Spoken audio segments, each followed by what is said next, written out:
종교개혁 당시에 무엇을 주장했는가라는 것이죠. 바로 믿음입니다.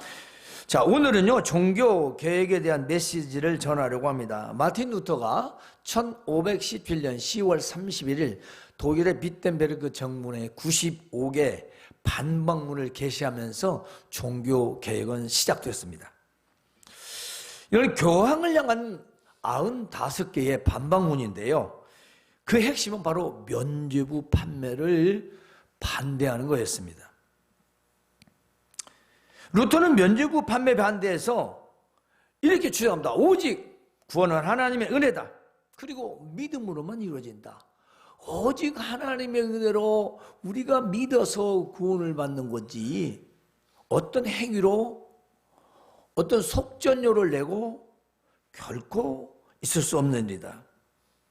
그래서 루터는 로마 가톨릭 교회 부패와 타락을 비판하고 하나님의 말씀을 중심으로 한 기독교, 바로 기독교의 신앙의 회복을 바로 기하고자 시작했던 것이죠. 그래서 그 뒤로 이제 마틴 루터 중에 존 칼빈 등을 이어서 바로 이어지는 것이 프로테스탄트, 즉 개신교가 탄생하게 됩니다. 그리고 따라서 우리는 그 뒤를 이은 프로테스탄트, 즉 개신교의 성도들이 된 거예요. 루터 종교개혁의 3대 핵심이 있는데요. 이제 보통 오직 성경, 오직 은혜, 오직 믿음 이렇게 말합니다. 원어는 솔라 스크립투아, 솔라 피데, 솔라 그라티아. 이것은 무슨 말씀이냐면 오직 말씀으로만, 오직 구원은 은혜로만, 오직 구원은 믿음으로만. 그러니까 말씀과 은혜와 믿음으로만 구원을 얻는다는 이 3대 핵심을 골자로 하고 있죠. 그래서 루터의 슬로건은 바로 이것입니다. 성경으로 돌아가자. 성경으로 돌아가자. 왜 루터는 성경으로 돌아가자고 했을까요? 쉽게 말하면 성경에서 떠났기 때문입니다. 간단해요. 돌아가자는 건 잘못했거나 끝에 이르렀다는 거잖아요. 그러죠? 로마 가톨릭 교회가 하나님의 말씀의 성경에서 벗어났으니 성경으로 돌아가자 라는 것입니다. 이 시대에도 성경이 말씀이 중심이 아닌 사람의 생각과 말과 뜻을 따라 전하는 교회들이 많이 있습니다. 또한 사람들에게 필요한 말씀보다는 사람들이 원하는 말을 전하는 교회도 많이 있습니다. 왜냐? 하나님의 말씀 듣기가 싫거든요. 별로 달갑지 않거든요. 왠지 혼나는 것 같거든요. 왠지 뭐가 잘못한 것 같거든요. 맞습니다. 혼나는 거 맞고 잘못한 거 맞습니다. 말씀 전하는 자가 억하심증이 있어서 원수 맺어서 그런 말 하겠어요? 그리고 성도들의 가정 일일이 그 마음을 어떻게 다 알겠어요? 하나님의 말씀이 찌르는 거죠. 그렇지 않아요? 같이 밥 먹고 잠자는 부부도 속을 모르는데 다 모르잖아요. 100% 어떻게 다 알겠어요? 그런데 어떻게 다 알겠어요? 그래 하나님의 말씀을 들을 때 혼나는 거, 잘못했나 보구나. 이거 당연한 겁니다. 그런데 사람들은 하나님 말씀을 바로 전하면 듣지 않고 심지어는 교회를 옮기면서까지 자기 취향에 따라서 신앙생활을 하는 것을 보게 됩니다. 안타까운 일이죠. 그리고 교회에서는 또 성직매매, 이건 예나 지금이나 별로 다를 게 없습니다. 면죄부, 목사님들이 죄를 용서하는 분들도 있어요. 지금 가톨릭 교회는 신부가 여전히 고해 성사를 하고 있죠. 성경적이지 않습니다. 지금도 여전히 교회에서는 목사 임직뿐만 아니라 교회 직분자 임명, 장로, 안수집사, 권사 등등 여러 가지 몇백에서 몇천만 원은 기본이라고 합니다. 이게 자원이라면 참 감사하고 좋지만 분담이 되어 있다는 게 문제죠. 우리 교회는 분담은 없습니다. 분자가 강대예요. 강제. 강제는 아닌데 이미 분담되기 때문에 마음의 부담을 가지고 그 얘기를 제가 많이 듣습니다. 그래서 그렇게 분담이라도 하라고 해서 직분자가 세울 성도들이 많아서 다행입니다. 나 그렇게 하고 말죠. 위로하죠. 왜 그러냐고. 아주 절친 같으면 얘기하지만 절친하지 못하면 그런 말을 제가 조심히 할 수밖에 없지 않습니까? 왜냐? 그렇게 바른 것을 말하는 건 성도나 목회자나 다 싫어한다는 거예요. 좋아하질 않아요. 틀린 걸 틀린다고 하는데 싫어합니다. 바로 루터는 잘못됐습니다. 나는 반대합니다. 라는 의사표시였습니다. 그것이 95건이나 되는 바로 반박문, 또 다른 말로는 항의문이라고도 합니다. 로마 가톨릭 교회 그들은 왜 면죄부를 판매하고 성직 매매를 했을까요? 자, 로마 베드로 성당을 지키기 위해서인데요, 그 웅장한 예배당을 지키기 위해서 바로 면죄부 판매라고 성직 매매를 했습니다. 이들은요, 이 웅장한 성당 지금도 있잖아요. 성 베드로 성당, 로마에 지금 이제 교황이 있는 곳, 당시 교황 레오 10세가 이 면죄부 판매를 허락을 했어요. 그래가지고 이 1517년에 요한 테첼 도미니크 수도사가 근데 면죄부를 담당했습니다. 판매 담당을 했어요. 그래가지고서리 세상에 1513년부터 1521년까지 교황 레오 10세가 면죄부를 판매하시고 엄청난 부를 축적했습니다. 그런데요, 이 면죄부 판매에서 허위과장 설교로 많은 사람들을 속였어요. 그래 간단히 들면 여러분이 하나님 앞에 지금 현금을 드리면은 이 동전이 현금통이 딱 떨어지는 순간 당신들의 조상 중에 연옥이 있는 자들이 천국으로 뿅 하고 올라간다는 거예요. 그게 가스라이팅 되면은 라면이 짱나. 똑같은 말도 세 번 하면 거짓말도 참말씀 드리는 게 사람 생각이에요. 그런데 신앙에서 그 신부들이 그렇게 사제들이 말을 하니까 어떻게 고질 안 듣겠어요? 날마다 그 얘기를 하는데, 그게 바로 돈 받고 죄를 용서한 거예요. 말이 이릅니까? 마틴 루터는 이러한 면죄부 판매에 대해서 95개의 반박문을 게시해서 결국 그때 당시엔 종교개혁이 아니고 우리가 그 이름을 붙인 거죠. 바로 종교개혁이 시작된 것입니다. 이들은 로마 가톨릭은요, 성경의 권위와 복음의 능력을 믿지 않았습니다. 읽어서 알고 있었어요. 그래 믿지는 않았기 때문에 행동에서 그대로 나올 수밖에 없는 겁니다. 복음에 대한 믿음도 복음에 대한 능력도 믿지 않았습니다. 즉 예수 그리스도를 믿음으로만 구원을 주신 하나님의 능력을 믿지 않았기 때문에 그들은 그렇게 속주권을 팔았어요. 말도 안 되는 거예요. 그리스도를 믿음으로만 구원을 얻는 것인데, 하나님의 은혜로 구원을 받는 것인데 어떻게 사람이 돈을 받고 그 죄를 용서해서 심지어 죽은 자의 죄까지도 용서가 될 수 있느냐, 그 말이죠. 성경과는 전혀 맞지 않습니다. 당시 로마 가톨릭 교회는요, 참종교가 아니라 종교 집단이었을 뿐입니다. 오늘날도 달라진 건 없습니다. 지금 우리가 살아가는 이 세상에서 종교개혁 시대와 현대교회는 어떨까요? 1517년 당시의 교회 부패와 타락과 지금의 교회 뭐가 다릅니까? 여러분, 우리가 뉴스를 매스컴이 발달하지 못한 시대에는 그래도 잘 몰랐어요. 지금은 아주 낱낱이 드러납니다. 창피해요. 부끄러워요. 말로 다 할 수 없습니다. 저도 목사니까요. 창피해요. 부끄럽습니다. 교회 부패 타락, 성적인 문제, 물질적인 문제, 교회 권력 문제, 세상과 다를 바가 없어요. 온갖 음란과 더러운 성적 문제와 교회 재산을 놓고 재판을 벌이고 교회가 나눠지고 누가 높은 자리에 돈을 얼마를 내놓고 뭔 총회장이니 회장이니 뭐니 장자리에 다 올라가기 위해서 수많은 돈들을 사용합니다.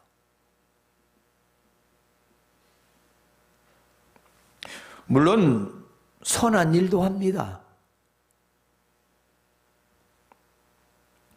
그러나 과하였다는 거죠. 오늘 우리도 마찬가지입니다. 하나님 말씀을 한 귀로 흘려듣고 마음에 새기지 않는다면 우리는 어떻게 될까요?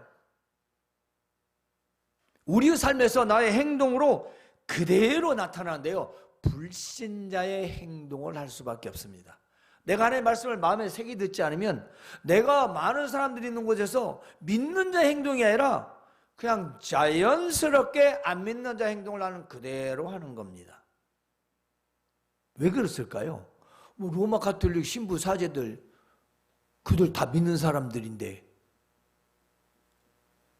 뭘 믿었겠어요? 믿었다는 거예요. 종교예요, 종교.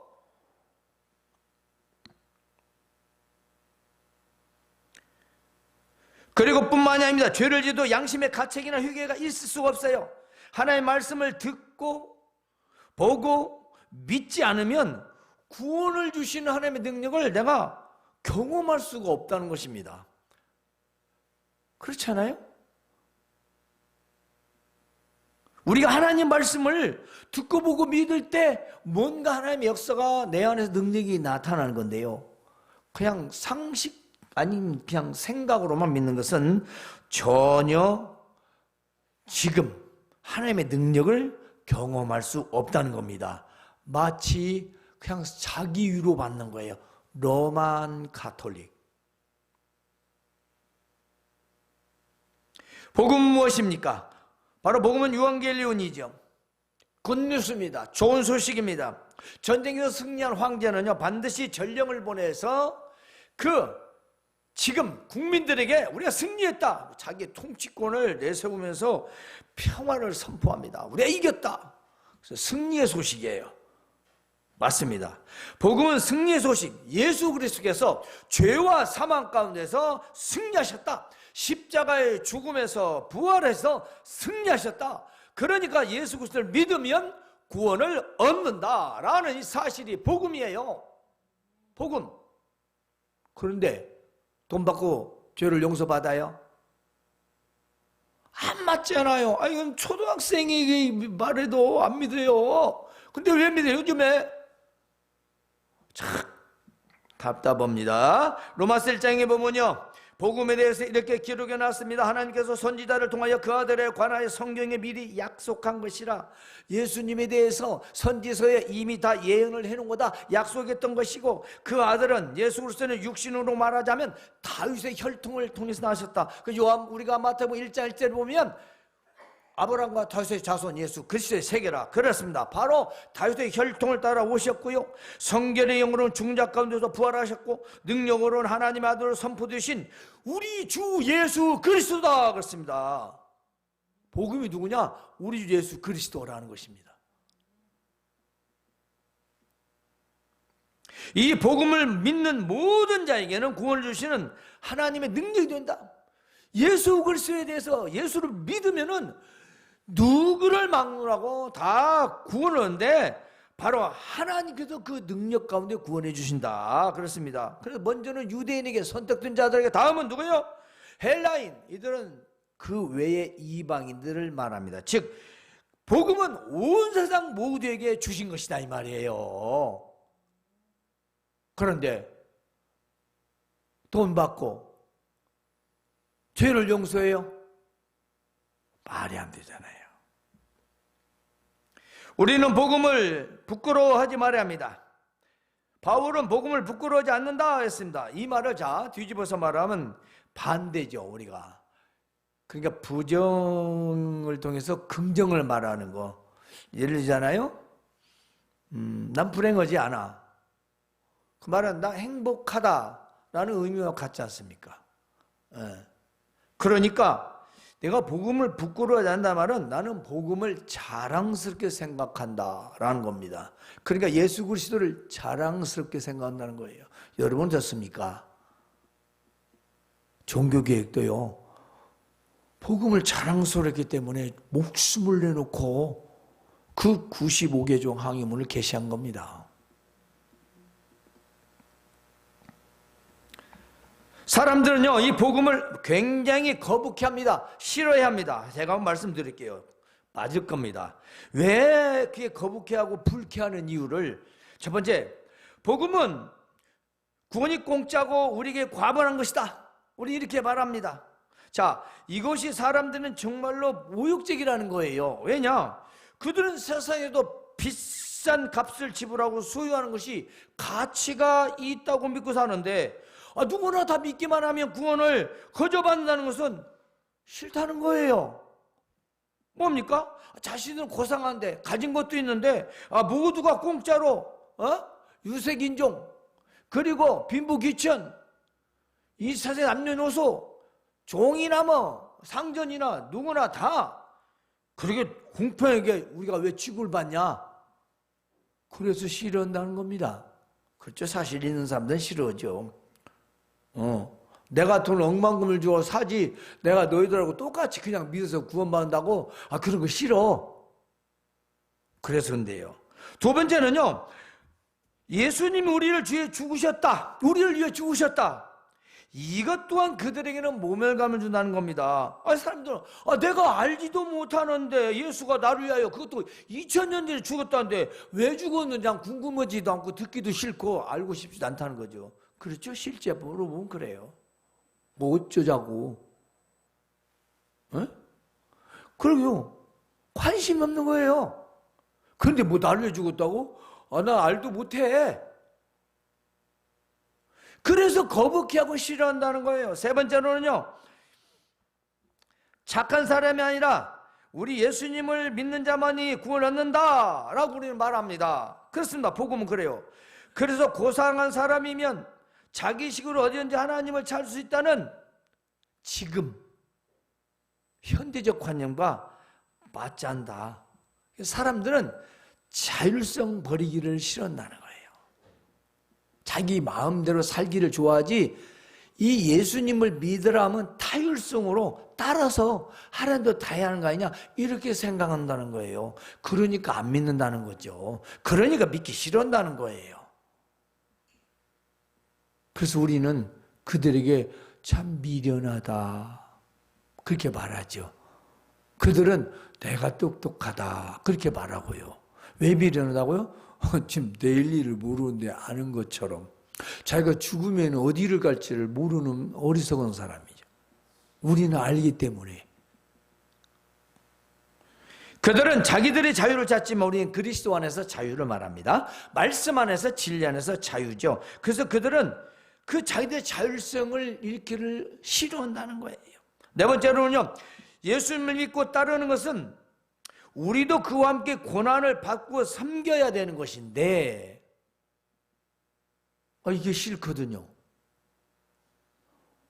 복음은 편하고 안전하게 살기 위해서, 믿고 평안을 누리기 위해서 좀 믿고 싶었는데, 고난도 참아라, 교회 헌신하고 봉사해라, 주애를 하라, 이거 해라, 저거 하자, 이런 걸 다 싫어한다는 거예요. 고난 받기를 싫어한다는 겁니다. 그냥 편안하게 살다가 평안히 갔으면 좋겠다. 아마 이 중에서 있을 수도 있습니다. 예수 믿고 편하고 좋은 것만 생각하는 사람들이 있어요. 그래서 안 믿는다는 겁니다. 그래서 믿기를 싫어한다는 거예요. 자, 복음은 항상 사람들을 거북하게 합니다. 편하게 안 해요. 왜냐? 믿기까지는, 적어도 믿기 전에는 절대로 편하게 생각지 않습니다. 다 싫어합니다. 그래서 복음을 되게 부끄러워하는 유혹을 받게 된다는 거예요. 그래서 우리도 복음을 전하기를 꺼려하잖아요. 저기서 싫어해. 자기도 지금 복음을 부끄러워하고 있는 거예요. 저 사람은 싫어하는데 내가 그 말하는 것을,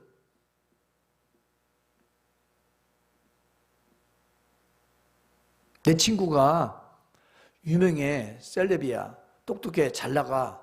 그걸 막 자랑하죠. 저한테 10원도 안 주는데 막 자랑합니다. 그 친구 중학교 동창, 고등학교 동창, 대학교 동기, 막 군대 동기 찾고 합니다. 근데 뉴스에 떴는데 아주 뭐 마약을 하니 뭐니 어쩌고 나쁜 뭐 성폭행 어쩌고 동생은 아니 잘 몰라 다녔는데 왜 그러죠? 같이 취급받는 것 같거든요. 부끄럽거든요. 창피하거든요. 말 안 해요. 혹시 예수님은 그렇게 생각하지 않습니까? 이거 부끄러움이 그거예요. 자신이 없는 거예요. 내가 믿는 예수님을 복음을 자신 있게 내가 부끄럽게 생각하는데 이 말을 하면 벌써 딱 상대방 그게 부끄러움이란 거죠. 그런데 바울 사도는 그렇지 않았다는 겁니다. 루터도 그러지 않았다는 겁니다. 칼빈도 그렇지 않았다는 거예요. 지금 자기는 잘 믿는다고 할 거예요. 내 입에서 나가지 않으면 그건 부끄러워 있는 거예요. 우리가 종교 개혁의 믿음이 뭐냐? 목숨을 걸고 복음을 외치고 사수하는 겁니다. 그게 믿음이죠. 뭐 그 말로만 믿어요? 그건 믿음이 아니에요. 그 믿음은 구원받는 믿음은 아니에요. 자기가 믿는 신뢰나 신념일 수는 있어요. 그러나 우리가 성경에서 말하는 믿음은 그걸 말하지 않습니다. 왜냐? 진정한 믿음은요, 목숨과도 바꿉니다. 그러니까 루터가 보름새서 마지막 재판의 날, 이제 그 종교 재판에 나가서 사느냐 죽느냐입니다. 그게 뭔지 아세요? 저 보름새에 있는 그 도시의 기와장 숫자와 같이 저 마귀의 떼들이 덤벼들지라도 너는 주 예수 그리스도를 믿고 나가노라 하게 내 주는 강한 성이요. 바로 그 찬송가를 작곡 작사했습니다. 종교재판 알죠? 화형시킵니다. 우리는 아닌 걸 아니라고 말할 수 있어야 되고요. 지켜야 할 것은 목숨을 걸고도 지키는 것이 믿음입니다. 바로 복음을 사수하는 거죠. 복음은 왜 그렇게 해요? 복음은 구원을 주는 하나님의 능력이기 때문입니다. 복음이 바로 능력 자체라는 겁니다. 복음은요, 하나님의 능력이에요. 이것은 예수 그리스도를 믿음이 능력이 되고 구원을 얻게 된다는 거죠. 그 믿음이, 우리가 믿는 그 믿음, 신뢰, 피대, 페이스, 바로 그 믿음이 능력 자체라는 거예요. 내가 믿느냐 안 믿느냐, 그래, 거기에 능력이 있다는 겁니다. 맞아. 그럼 끝나면 끝나는 거예요. 아무 능력 없습니다. 우리가 예배도 마찬가지입니다. 기도도 마찬가지입니다. 말씀 듣는 것도 마찬가지입니다. 내가 이 말씀을 믿느냐? 믿으면 변화가 있다고 했잖아요. 반응이 있습니다. 어떤 반응이 있냐면 이겁니다. 믿음과 구원, 이 관계는 이렇습니다. 여러분이 댁에 가시면 전부 다 전등 스위치는 있죠. 요즘 무선도 있습니다. 그것도 리모컨을 켜야죠. 전등 스위치 켜면 어떻게 돼요? 전기가 정상적으로 흐른다면 불이 들어오죠. 그거 같습니다. 스위치 누르는데 불이 안 들어와? 믿었는데 구원이 없어? 말씀을 들었는데 변화가 없어? 그럼 말이 안 된다는 거죠. 스위치하고 불하고 연결된 선이 있지 않습니까? 이 선의 역할, 바로 믿음이라는 겁니다. 믿음이에요. 그래서 믿음은 복음의 능력의 통로라고 말할 수 있습니다. 복음에 나타나는 것은 뭘까요? 하나님의 의입니다. 그 복음 안에 하나님의 의가 있다는 것입니다. 하나님의 선하시고 거룩하시고 의로운 성품으로부터 나오는 의를 말합니다. righteousness. 하나님의 의, 이 영어로의 의는 말입니다. 내가 어떤 사람이나 조직에 빚이나 채무가 있다면 그들과 또는 그 사람과 올바른 관계가 맺어질 수 있을까요? 야, 돈부터 갚어. 당연한 거 아니에요? 틀렸나요? 조직에 채무가 있어. 그거 갚어. 우리 일원이 되려면 그거 갚어. 그게 뭐냐? 그 갚는다라는 것. 즉, 의란 다른 사람이나 조직에 갚아야 할 빚이나 채무가 없는 것을 말합니다. 끝났다는 거예요. 갚았다는 거예요. 내 개인적으로 빚이 있는데 빚을 갚았다라는 게 하나님의 은혜이다. 그럼 우리가 쉽죠. 내 죄가 있는데, 내 채무가 있는데 그리스도께서 십자가에 죽으셔서 그 죄를 탕감하셨다는 겁니다. 나는 그걸 믿는 것 뿐이에요. 믿는 거. 그게 의예요.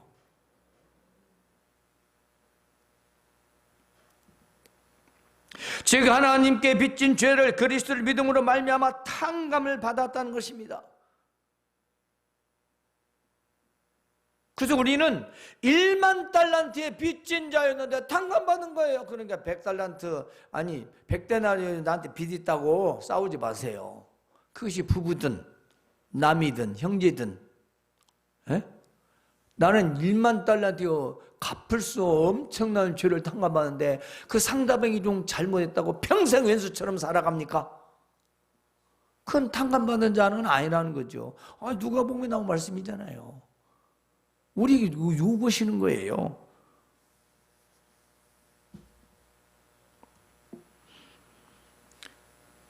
따라서 하나님의 의란 예수 그리스도를 믿음으로 하나님과 올바른 관계를 맺는 겁니다. 예수님을 믿음으로 하나님과 이제 관계를 올바로 맺는 거예요. 그렇죠? 우리는 아담과 하와로 말미암아 하나님과 우리 관계가 끊어졌는데 예수님을 통해서 십자가에서 이루신 걸 믿음으로 말미암아 하나님과 우리의 바른 관계가 성립이 된 겁니다. 바로 하나님 아버지요 우리는 자녀가 되는 권세를 주셨고 우리는 자녀라 칭함을 받는 겁니다. 그렇습니다. 우리는 죽음과 사망에서 끄집어내시고 우리의 목에 성도라는 귀한 영예의 메달을 소유하셨어요. 마치 우리가 엄청난 일을 이룬 것 마냥 영웅 대접을 받는 거예요. 죄인이 말입니다. 아무것도 한 것 없이. 그래서 그라티아 그레이스 은혜라고 말합니다. 아무것도 한 거 없잖아요. 뭐 했어 우리가? 예수님 십자가에 죽으실 때 구경을 했어요. 처다를 봤어요. 옆에서 기도를 했어요. 2000년 전에. 우리 그냥 복음이신 예수 그리스도를 하나님의 말씀을 통해서 믿는 것뿐입니다. 믿음이 능력이 되고 그것이 우리를 구원해 주신다고 했지 않습니까? 이것이 우리에게 주신 하나님의 의예요. 그러므로 믿음은 믿음에 이르게 합니다. 그렇습니다. 믿음으로 믿음에 이르게 한다는 것은요, 믿음이 즉 믿음으로 살게 한다 그 말이에요. 진짜 믿냐? 그럼 그 믿음이 믿음으로 살게 한다라는 말씀입니다. 하박국서 2장 4절에 오직 의인은 믿음으로 말미암아 살리라 함과 같다. 그러니까 오직 참 의인은 믿음으로만 산다. 이게 중요합니다. 그렇잖아요. 우리가 직장이나 일터에서 일은 하기 싫어도 합니다. 돈 벌어야 하니까. 월급 타야 되니까. 그저 그냥 죽지 않겠으면 갑니다. 가요. 그건 믿음이 아니에요. 그건 그냥 생활이에요, 생활. 그렇게 하면 돈 안 주잖아요. 그런데 의인이라고 하는 것은 믿음이 있어야 되고 그 믿음이 있으면은 의롭게 산다는 겁니다. 의인이다. 내가 진짜 의를 입은 죄를 용서받는 사람이다. 라면 믿음으로 살아야 된다는 거예요. 세상 사람처럼 불신자처럼 살지 않는다는 것입니다. 마음으로 진실하게 믿으면 순종하는 삶을 살게 된다는 것입니다. 마음으로 진짜 믿으면 하나님 말씀에 순종하게 되어 있대요. 그게 믿음이 믿음에 이르게 한다는 거예요. 루터 역시 우리를 구원하는 믿음은 위대하고 기쁘고 의심치 않는 순종을 반드시 동반한다 라고 말하고 있습니다. 루터도 그렇게 말해요. 우리가 믿느냐? 그러면 진짜 순종은 딱 붙어서 동반한대요. 불순종은 안 믿는다는 겁니다. 그것이 불순종 상관없으나 뭘 말하고 있을까요? 그 사람의 믿음이 참되지 못하다라는 거지요. 루터의 종교개혁 당시 로마 교회가 하나님의 말씀을 떠났기 때문에 종교개혁은 일어났습니다. 로마 가톨릭교는요, 복음을 믿는다고 했으나 하나님의 말씀에서 벗어났던 것입니다. 임의적 해석, 자의적 해석을 했던 거죠. 그들은 하나님 말씀을 엉덩이에 깔아 앉았습니다. 제가 가끔 해마다 얘기하는 때인데요, 우리는 성경을 하나님 말씀을 머리 위에다 두었다 라고 한다면 그들은 엉덩이에다 깔았어요. 뭐냐? 우리는 오직 성경, 오직 하나님의 말씀을 성경의 권위를 하나님 말씀으로 봅니다.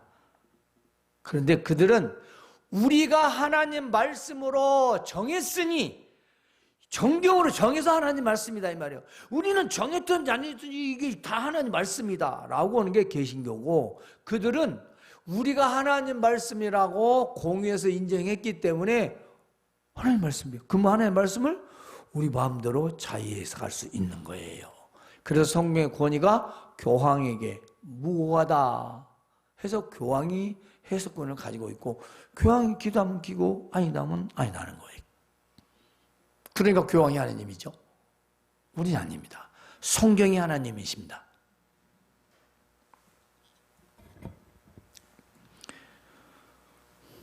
그러므로 우리는 하나님 은혜로 복음을 믿어 구원을 얻은 자들입니다. 따라서 우리는 하나님 말씀 안에서 항상 바르게 개혁되어져야 합니다. 종교 개혁의 믿음은요, 오직 말씀과 오직 믿음과 오직 은혜로서 하나님께만 영광을 돌리는 것입니다. 따라서 우리의 삶의 잘못된 신앙과 모든 생각과 일에서 어디로 간다? 항상 성경으로 돌아가야 합니다. 말씀으로 돌아가야 됩니다. 내가 뭘 잘못했는지, 왜 이것이 잘못됐는지를 생각하려면 성경으로 가야 돼요. 하나님 말씀으로 가봐야 아, 내가 잘못했구나. 진단을 제대로 하죠. 진단. 제 동기분이 저보다 3살 더 먹었는데 하루에 2-3번씩 머리가 아프대요. 미직지긋뜨듯하면 콕 찔렀는데 굉장히 안 좋은 거잖아요. 근데 경희대병원을 3번 가서 지금 진다는데 원인이 뭔지를 MRI까지 다 찍어봤어. 혈관도 이상해갖고 막 이상도 뛰어지고 뭐 진통제 맞은대요. 그래서 목사님, 저 연세대나 서울대병원이나 다시 가까우니까 서울이니까 한 30군데 더 가보십시오. 그냥 권면했어요. 알았다고 하더라고. 여러 데 가보십시오. 그래 진단이 없다면 고치들 못하잖아요. 여러분 인생은 뭐가 잘못된지 모르는데, 내가 감기가 걸렸어요. 그럼 왜 걸렸는지를 알아야 할 거 아니겠습니까? 그래야 약을 먹지. 그냥 가서 그냥 먹어요? 그건 조금 무지죠. 그렇게 먹으면 안 되죠. 병원의 진단을 받는 것이 정확하고 좋습니다. 우리 인생은요, 말씀이 정확한 진단서가 되는 겁니다. 그러므로 우리가 기억해야 할 것은 바로 우리의 잘못된 신앙과 생각일에서 성경으로 돌아가십시오. 다음은 우리의 예배에서 말씀 선포, 예배의 태도, 그리고 기도와 헌신, 봉사도 성경으로 돌아가야 합니다. 자꾸 사람들의 얘기 듣지 마세요. 사람들의 얘기 들으면 안 돼요. 하나님 말씀에서의 기준을 생각하시면서 예배의 태도나 말씀을 듣는 것도, 여러분이 행하는 것도 반드시 말씀을 통해서 돌아보시기 바랍니다. 그리고 마지막, 우리의 삶에서는요, 항상 말씀으로 삶과 예배가 하나 되도록 해야 합니다. 삶의 일치, 말씀과 삶의 일치가 중요합니다. 하나님의 말씀과 삶의 일치는요, 종교개혁의 믿음인 것입니다. 바로 그걸 주장했던 것입니다. 성경으로 돌아가지 않으니까, 성경 따로 행동 따로니까 바로 그걸 강요했던 것이요, 그걸 강조했던 것입니다. 성도 여러분, 말씀과 삶이 일치하는 믿음의 삶을 살아가시기를, 그리고 날마다 가운데서 승리하시기를 주님의 이름으로 축원합니다.